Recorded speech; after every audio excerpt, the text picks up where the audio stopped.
Welcome back. Today, we're looking at a really powerful piece of analysis on the dramatic shift in Australia's relationship with its Jewish community. A really heartbreaking shift, actually. And the material is incredibly strong. You've got the data, the personal stories, it's all there. It shows a community at a breaking point. Absolutely. But, we've identified 3 key areas where we can build on that strength. Really sharpen the narrative architecture to maximize the sheer emotional impact of what's happening. Right. So let's dive into that first area, which is about the angle. We're calling it angle and originality.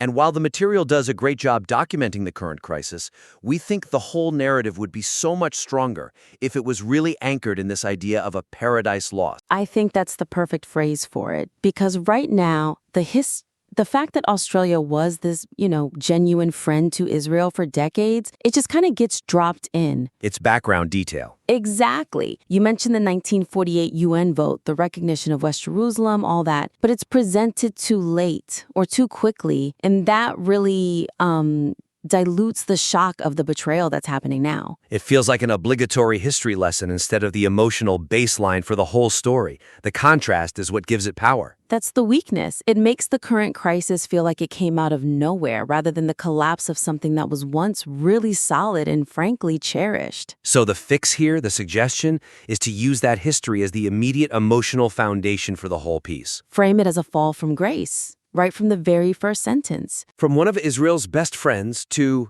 this hostile environment in 2025. You have to sell the feeling of abandonment. And to do that, in a really concrete way, you could start the whole thing with that contrast. Before you even get to the crime stats, just remind people how good things were. Start with something like, it's easy to forget now, but Australia was once one of the first and best friends of the Jewish state. Yeah, and then hit them with the specific examples you already have. The 1948 vote is good, but you have something even sharper, more recent. The West Jerusalem recognition. That's the one, because it's a major diplomatic move, and you can put that right up against what's happening now. So you juxtapose that act of friendship with, say, the June 2025 sanctions against ministers Ben-Gvir and Smotrich. Exactly. Or blocking former Minister Sheikh from entering the country. When you lead with that whiplash, that complete reversal. It immediately frames the story as a tragedy, not just a report on rising antisemitism, but a profound national failure. The shock is immediate. Right. It sets the stakes so much higher from the get-go. Okay, that leads us really well into the second point, which is about completeness and focus. And this is about the mechanism of the hostility. The piece makes a very compelling case that this is all driven by political calculation. The Labour government looking at the growing Muslim population, the Liberal youth vote. And that's clearly a huge part of it. But here's where we risk being a little too simplistic. The weakness is that the focus lands so heavily on the politics, on who votes more, that it doesn't quite explain how the rest of society got on board. Right. So the government makes a cynical choice, okay? But how does that cynicism translate into what people are feeling on the street? In the universities? How did it become a societal abandonment, not just a political one? That's the missing piece. We need to see that mechanism. The suggestion then is to provide more context on the other channel, the other actor, who are contributing to this climate of fear. It makes the argument for abandonment totally airtight, because it's not just the politicians anymore.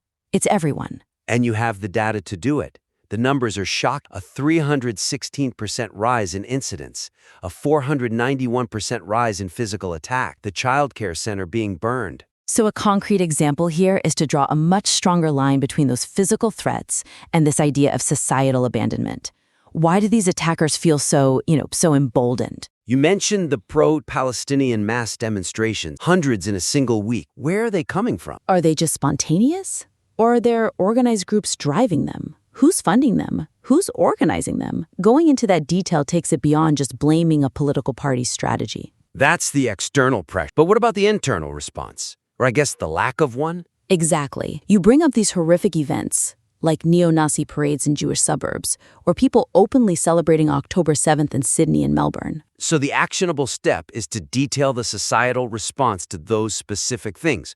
Or the silence? The silence is the key. Did other community leaders, university heads, other faith groups, did they loudly condemn these things? Or did they stay quiet? If they stayed quiet, that silence is just as damning as the shouting from the other side. It proves the abandonment is comprehensive. And that deepens the argument for why people are finally making that decision to leave. It becomes undeniable. Which brings us perfectly to the final point on structure and flow. Right. This is all about how you build to the emotional conclusion. The ultimate consequence here is Aliyah, people leaving the country. And to give that decision the weight it deserves, the story has to build toward it in a really tight, escalating way. Yeah, and the weakness right now is that the pacing feels a little off. The material mixes the Aliyah stories in with the security details almost interchangeably. You have that quote, October 7th kind of sealed it, but it comes before we fully grasp the scale of the crisis after October 7th. So we hear the consequence before we fully feel the threat. It softens the punch. It makes the decision feel less inevitable than it actually is. The security crisis has to be the hammer blow, and Aliyah has to be the echo. Exactly. So the suggestion is a pretty straightforward resequencing of the content. You have to show us in detail how unbearable life has become first. Put the reader in that state of anxiety. Yes. And then, and only then, do you show them the way out. That makes the Aliyah story, the first big Aliyah affair in decades, the true emotional climax of the piece. So to make that actionable, first, you hit them with the full scale of the threat. You've got the police descriptions in the source material, the patrols, the dogs, the armed guards. Use that quote you have that Jewish suburbs feel like a battlefield. You have to make the reader understand that this isn't just theoretical.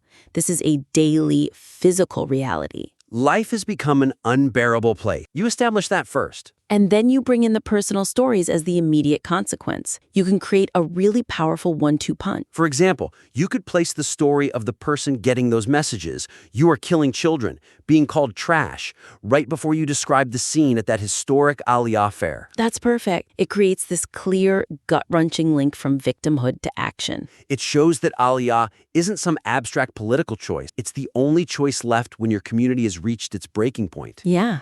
It becomes the necessary response. So let's just quickly recap the three main pillars here. For our list, this is all about taking really strong material and making it devastatingly effective. First, deepen that historical contrast right at the top. Don't just mention the history, use it. Frame this as Paradise Lost to maximize that feeling of betrayal. Second, broaden the focus beyond just the political calculus. You need to show the societal failure, the specific groups pushing the hostility, and crucially, the silence from those who should be allies. And finally, fix the structure for emotional impact. Build the case. Show us the unbearable reality of the security crisis in full detail before you present Aliyah as the final, heartbreaking consequence. You have such powerful data and really moving personal stories here. It's all about refining that structure and focusing the lens. Absolutely. By making these changes, you can elevate this from a great report into something truly unforgettable.